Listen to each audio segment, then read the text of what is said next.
Hi gang, keeping it real casual this Saturday. It's late, it's raining, and I thought I'd read you a story. This work can be considered a kind of spiritual successor to the lightning strike.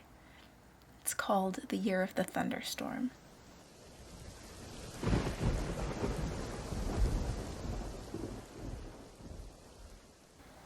When the storm came, no one knew what it was except for you. We'd been living in the haze of wildfire smoke for weeks. Apocalypse sky, I called it, staring out the window at the eerie orange light. That's how it felt, watching the flames on the news every day. Our corner TV, usually all sports all the time, became our own personal wildfire monitoring station. I know you were worried about Steph up in the Okanagan. He's fine, I promise. Everybody made it through okay. The rain came on the 17th. I remember the date because it was the day after Dad's birthday, and Jess and I thought it might clear the smoke enough for us to have our usual family barbecue. The fires were my second thought, I'm sorry to say. It's just that I knew people were working on putting out the wildfires. All those helicopters. All those people working non-stop. And Dad was turning 50. Then the thunder started. Like Thor had dropped a bag of marbles, this glorious rumble that rolled across the valley. The storm was the exact opposite of that hot, dead haze. Wind blew in cool from the west, purple lightning crackled in the air, rain set every leaf jumping. I could breathe again. I sat on the front steps and waited for you to get home. It was not very sympathetic of me to be so excited. Would it make any difference to know I was holding myself back? You ran from the car to the sheltered steps with your jacket pulled over your head, and all I wanted to do was take your hand and run back out into the rain. Except you were shaking, actually trembling, and you crashed into me like we were long-distance lovers at the airport. We stood there with our arms around each other for a long time before you let me free one arm to open the door. I didn't get it. I get it now. You being afraid of lightning is not like me being afraid of phone calls or spiders. It's not even like my fear of a meteor crashing into the earth. If a meteor hit the earth, we could all go together. Wrapped up in my fear was that one comfort. I wish you had told me earlier, but I guess you tried to. It was right there on your profile under something you should know about me. Afraid of thunderstorms. That sentence was doing a lot of heavy lifting. I thought it was sort of sweet. Up until this storm, it sort of was. If a storm rolled in, we didn't go out. The thing about thunderstorms, the thing that always made them exciting and not scary, is that they end. They aren't like the rain or the haze. They don't linger. I fully expected that picnic-ready blue sky when I woke up the next morning. What I got was thunder, and you at the window watching the lightning. And again on Sunday. And then it was Monday, and I had to go to work, and the storm's persistence had already worn down your nerves. You hardly slept all weekend. You called in sick. We were arguing by 6:30. I know you don't like to go out in a storm, I said. But I'll be fine. I'll go straight to the museum. Please, you said. Just today. I didn't have to decide in the end. They issued a severe thunderstorm warning. We all stayed home. I keep setting this down to go back and check the dates. Time gets all twisted in on itself. The days felt like months, and then the months... I guess it doesn't really matter.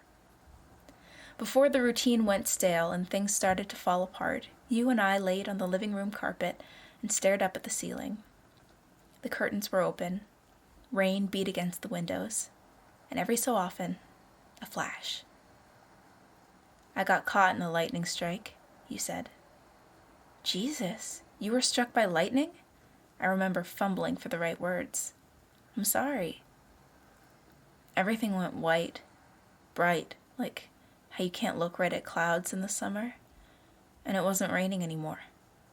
What happened? Did you have to go to the hospital? I thought maybe I died because it was warm and it was like my body didn't exist. And I think I was there for a long time. You must have passed out. I didn't. That's not what happened. I don't know what happened, but it took me someplace. Then it dropped me back here and I'd been missing for 2 days. I don't understand.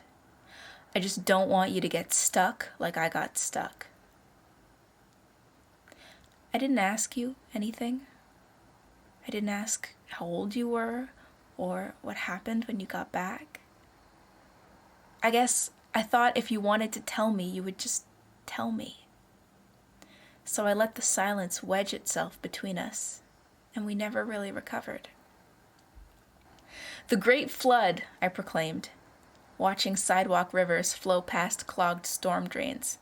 God damn, the imagery. I mean, biblical curses are my favorite curses. I was having a grand old time.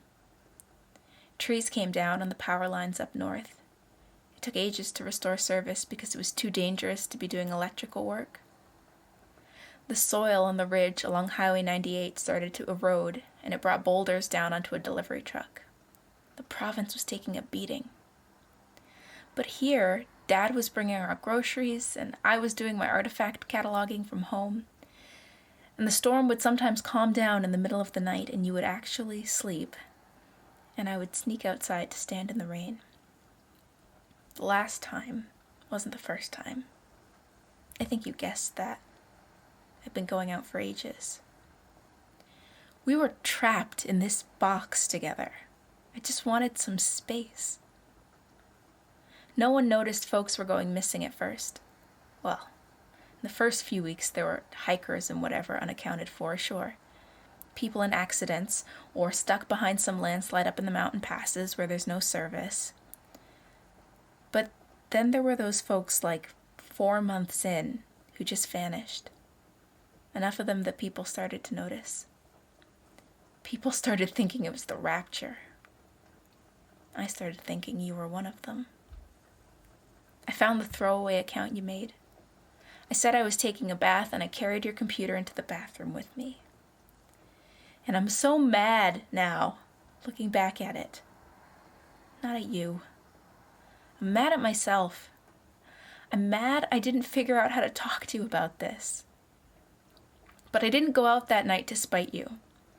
Like I said, I'd been going out for ages. I waited until I thought you fell asleep. I crept out of bed and avoided the one squeaky part of the floor. I put on my favorite raincoat over my pajamas and pulled the hood up. Put on my boots. It was warm out. We'd lived through the storm for 3/4 of a year and made it back to spring. I didn't go far, just up the street, round the cul-de-sac and back again. The tree in Andrew and Mary's front yard was looking the worse for wear. I cleaned some leaves out of the storm drain.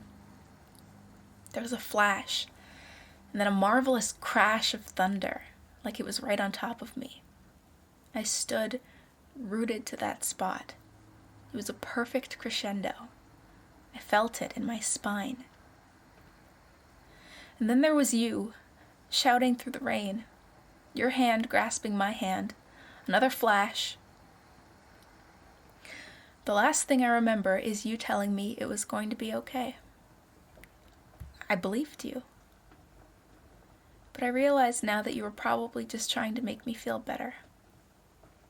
Maybe you'd accepted what was about to happen, I don't know. You were holding my hand, and then you weren't. And then you were gone. If I hadn't gone out in the rain, if you hadn't woken up, if I had just held on, it's over now.